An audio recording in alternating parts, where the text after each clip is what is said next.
халамжаас хөдөлмөрт 2022 өдмөр эргэлдэг дэмжих төсөл хөтөлбөрүүдийн нээлтийн арга хэмжээ 2022 оны 5 дугаар сарын 13-нд аймгийн төв багнат талбайд зохион байгуулагдана.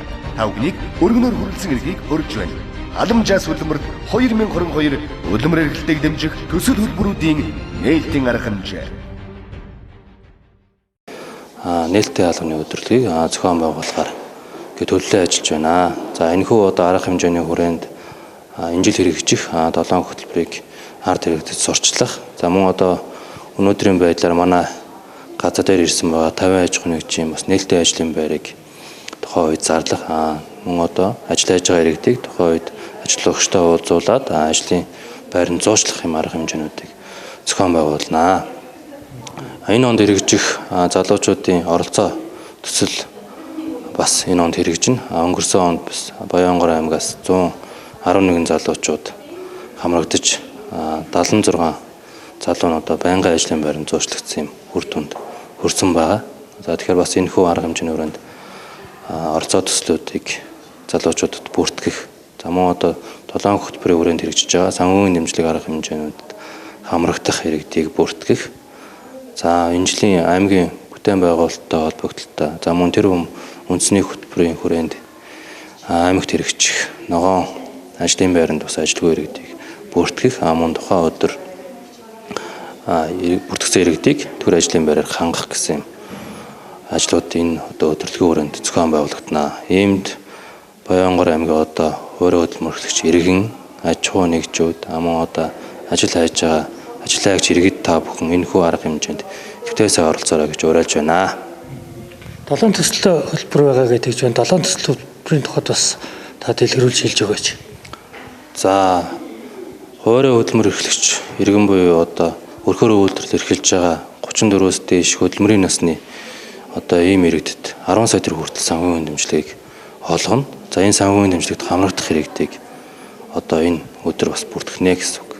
За мөн хуурай хөдөлмөр эрхэлж байгаа хөгжлийн бэрхшээлтэй иргэдэд 5-аас бас 10 сая төгрөг хүртэл 3 жилийн хугацаатай бас энэ санхүүгийн дэмжлэгийг олгоно. Мөн малжуулах хөтөлбөр байна тийм ээ. Хөдөө сумдад хэрэгждэг. За энэ хөтөлбөрт бас хамрагдах хөдөө сумдаас ирсэн юм малчдыг бид нар бас бүртгэнэ.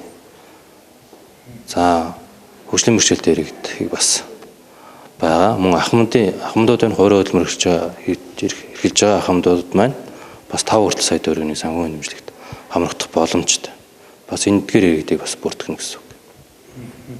За мөн ногоон ажлын байр гэж хөтөлбөр байгаа. За үүний хүрээнд бол аймгийн бүтээн байгуулалт ногоон байгууламжийн тэр бомод ногоон байгууламжийн хүрээнд энэ жил бол 1300 гаруй ийм төр ажлын байруудыг бий болгоо ажиллана. За энэхүү төр ажлын байруудад түлхүү хүнснийхээ бичгийн өөрчлөлтөнд хамрагдж байгаа өрхийн хөдөлмөрийн насны иргэдийг 60-аас 70% нь хамруулахар юм бодлого барин ажиллаж байна. За оролцоо төслийн хувьд бол өнгөрсөн жил бас хэрэгжсэн. Энэ жил бол 5 сарын 26-наас бүртгэл нь эхлээд ингээд явахаар Монгол системээр бүртгэгддэг. За энэхүү оролцоо төсөлд хамрагдсанаар залуучдад маань 14 хоногийн вакуумчлсан сургалтанд суугаад 500 мянган төгрөгийн сургалтын тэтгэлэг буюу стипенд авна.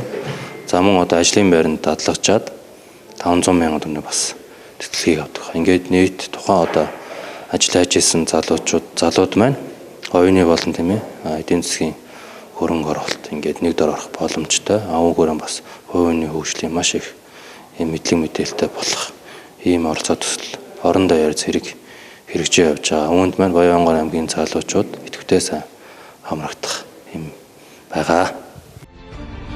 Халамжаас хөдөлмөрт 2022 өдмөр эргэлдэг дэмжих төсөл хөтөлбөрүүдийн нээлтийн арга хэмжээ 2022 оны 5 дугаар сарын 13-нд аймгийн төв багнат талбайд зохион байгуулагдана.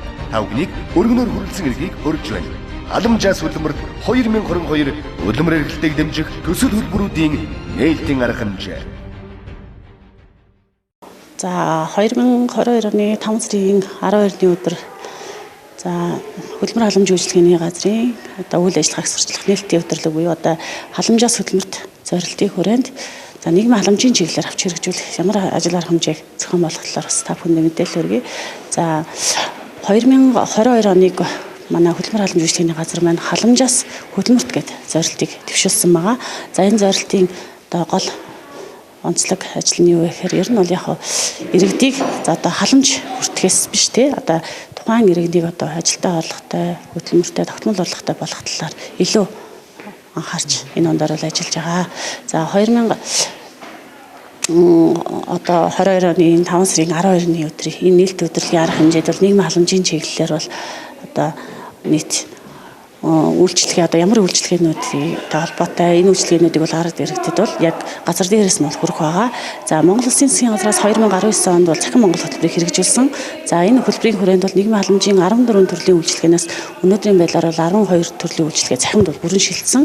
За 2 үйлчлэгээ нь бол одоо энэ ондоо багтаагаад цахим шилжчих юм бол ингээ нийгмийн халамжийн бүх үйлчлэгээ 100% ингээ цахим шилжээд иргэдэд бол одоо энэ цахимаар үйлчлэгээг авснаар бол яг одоо өөрийнхөө арилжааны банкнд тансаараа дамжуулан үйлчлэгээг аавна. За мөн заавал ингээ байгууллагуудаар ирж чирэгдэл болохгүй те хөрөн мөнгө санхүүгийн хувь цаг хугацааны хувьд энд маш ингээ ажил хиймсэн юм том арга хэмжээ болж байгаа. За тэгэхээр нийгмийн халамжийн чиглэлээр бас үйлчлэгээ авах гэж байгаа иргэд маань за энэ өдөрлөг дээр ирээд за яг ямар үйлчлэгээ авах шаардлагатай байгаа, ямар үйлчлэгээнд орох байгаа энэ талаараа бол яг газар дээр нэрээд үйлчлэгээг авах бүрэн боломжтой. За мөн дээрэс нь хөгжлийн бэрхшээлтэй иргэн ахмад тасдангуудын одоо амралт сувиллийн асуудал за дээрэс нь мөн тусгай хэрэгсэлтэй холбоотой мэдээллийг бол газар дээр нь хөргөц зөвлөгөө мэдээллийг бол холбогдох мэрэгчлэлтэнүүд бол өгөө явах байгаа. За энэ оны бас нэг гол онцлог ажил маань бол яг уу манай одоо иргэд маань ер нь хүнсний эрх хэмжих үйлчлэгээнд хамрагдъя гэдэг хүсэлт өргөдлүүд бол маш их өгж байгаа.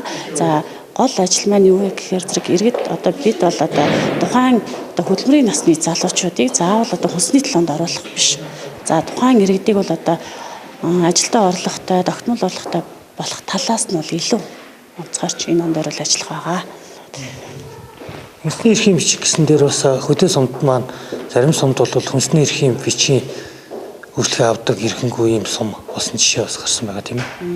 За 2021 онд бол манай Баян өндөр сум маань за хүнсний эрхийн бичгийн үйлчлэгээ авдаггүй сум болсон байгаа. Энэ бол маш одоо бас онцлог ажил байгаа. За тухайн иргэд маань бас одоо өөрсний хүсэлтээр тий одоо манай одоо хүүхд маань одоо тогтмол ажилтай боллоо, орлоготой боллоо, хүнсний эрхийн бичгийн үйлчлэгийг одоо бид одоо зарим нь одоо 7-8 жил авч байна. Одоо бид бол тухайн орлоготой болсон учраас хүнсний эрхийн бичгийн үйлчлэгээс татгалзах хүсэлтэй байна гэдэг энийг гэсэн ийм өргөдөл байгаа. За дээрээс нь зарим хүмүүс маань ажилтаа орлоготой болсон. Ингээд ийм шалтгааны улмаас бол Баян өндөр сум бол хүнсний эрхийн бичгийн үйлчлэгээ авдаггүй онцлогсон болсон байгаа. За энэ он дээр мөн бас нэгдүгээр удирдлагын байдлаар бол манай бас хүнсний эрхийн бичгийн үйлчлэгээ авдаг зорилт өрхийн одоо 2 өрхийн буюу нийт 8 гишүүн байгаа. За энэ нь болохоор зэрэг бас одоо 2 хүүхэд маань одоо танай хөдөлмөр эрхлэлээр зуршлуулад ажилтаа орлоготой болсон. Тийм учраас бид бас татмал орлоготой болсон бол хүнсний эрхийн бичгийн үйлчлэгээнээс татгалзъя. Бид нь одоо өөрснийхөө хүч хөдөлмөрөөрөө тий одоо амьдралаа залгуулъя. Тийм учраас хүнсний эрхийн бичгийн үйлчлэгээг бол зогсоогоод өгөөч гэсэн ийм 2 өргөдөл бас ирсэн байгаа. Ийм бас онцлог ажлууд бол хийгдэж явж байна. Халамжаас хөдөлмөрт 2022 хөдөлмөр эрхлэлтэйг дэмжих төсөл хөтөлбөрүүдийн нээлтийн арга хэмжээ 2022 оны 5 дугаар сарын 13-нд аймгийн Төв багнат талбайд зохион байгуулагдана. Тавгныг өргөнөөр хүрэлцэн эрхийг өргөж байна. Халамжаас хөдөлмөрт 2022 хөдөлмөр эрхлэлтэйг дэмжих төсөл хөтөлбөрүүдийн нээлтийн арга хэмжээ